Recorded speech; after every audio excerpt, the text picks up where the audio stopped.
Greetings, I'm the one called Horror Show, and welcome to VG Therapy, the channel where I talk about games.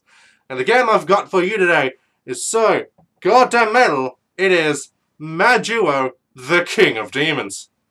Majyūō, also known as King of Demons, is an action game made by KSS. KSS have made a handful of games, namely 5, and have worked on a number of anime in one way or another. Some titles include Comic Party, Fire Emblem, Golden Boy, Naruto, Oh My Goddess OVAs, and many more. I'm not too sure what exactly they did with those ones, but it just says that they had some sort of involvement. And other than that, I can find next to nothing on what they did. I mean, I even tried looking up the people who worked on it individually, and it was coming up with nothing. So if there was anyone of note who worked on it, then they were surrounded by a sea of literally who's. So, we should probably just say bugger it and focus on the game.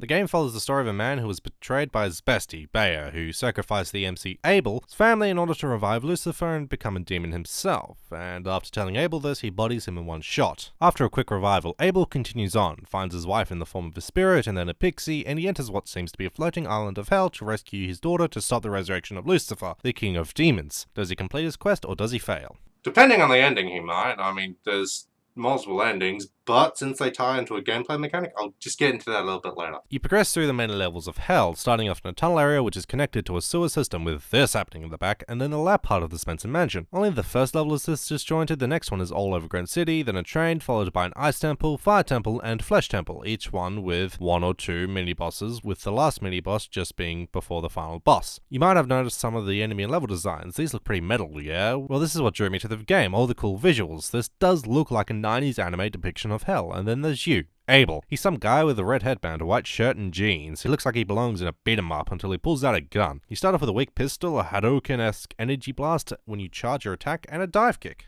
While researching this game, I came across an article written by Hardcore Gaming 101, where they said that the game initially is Castlevania but with a gun. And I have to say, I don't really agree with that, because yeah, sure, there's horror elements in an action game, but that's about it. You have more control over Abel, and you attack much faster.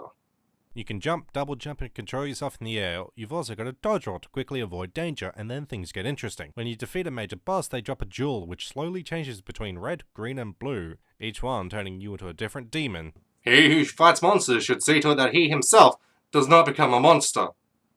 Well, Abel in no time flat says screw that and becomes the very thing he is fighting. Red turns you into some sort of fluttery thing, which for some reason always gave me the feeling that he was insect-like, but either way, his normal attack turns into a wave that at 2 points on the screen do a flip on the spot and then continue. With that, mixed with how he can quickly shoot them out, this is actually pretty good. His charge attack is just a big thing he shoots in a straight line. His dive kick stays mostly the same with his roll. Green turns you into a green thing with a blaster on his arm that shoots out straight lasers, which can make it kinda hard to hit smaller enemies. Big soundwave thing on charge, similar dive kick, but his dodge is different. He now becomes engulfed in flames and teleports a short distance. I've never been able to make this useful. And lastly, the Blue Wyvern. He shoots out blue balls of energy that can pass through certain enemies. He shoots out a large dragon face made of fire on charge. His roll is a lunge forward, and his dive kick is him diving headfirst at an uncontrollable angle, which has led to many a death. Now here's where things get interesting. If you get 3 of the same jewel, you get even stronger.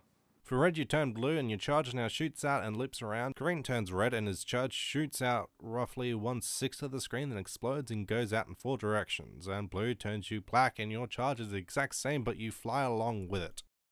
Now here's where the multiple endings come in, so if you for some reason don't want spoilers for this fairly old action game, then just skip ahead. Depending on which one you do, the final boss with Lucy will be varying degrees of difficult, but they're all the same. You go through a sub-boss rush featuring Snako, the boss who has never appeared in this form before. At the end, you meet Lucy and he taunts you and lets your daughter pop out and cry for help from his head. Yeah. And then he starts shooting stuff out at you and smashing his head around. Once you kill him, your daughter pops out, a bit more demonic than before. You try to get close to her and then she attacks you. You now have to kill your daughter. You have now killed your daughter. You then go up to her and in a cutscene shoot her dead. Well, that's sad. But, as I said, there's multiple endings. If you get one of each jewel after each boss, then at the end you'll get a silver gem and it will turn you into this thing. You shoot big fireballs, your charge attack shoots out pillars of flame, your dive kick is rad, and your dodge is this. But if you go through and kill your daughter again, you don't return to being a human. Instead, you hug your daughter and tell her that you're going to become the King of Demons, the raddest title there is, and also a good sequel hook to a game that never came. It's fine. The ending still works. Now this game has a few hard parts and a few easy parts, and it seems kind of random. Like this sub-boss to boss is pretty bloody easy, but the rest of the level I was kind of struggling with. And also I personally only found the human form, the blue wyvern, and the fallen form to be actually good to use. The other two have attack arcs which I couldn't really get behind. Also it's kind of short. Passing the game twice and getting about 3/5 of the way through twice wasn't that long. I managed it in one sitting and getting about 4 hours worth of footage, and there's not much incentive to go back through the game. So the game is really fun but really short, which is why I'm giving this game a 3 out of 4. Because I just can't justify giving it a 4 because of, like, yeah, just it's so short, but it is incredibly fun. The visuals are mesmerizing, and and all those hours, as short as they may be, and as few as they may be, still really fun. So if you have a way to play this, I highly recommend you giving it a go. And with that, I've been Horror Show, and this has been VG Therapy.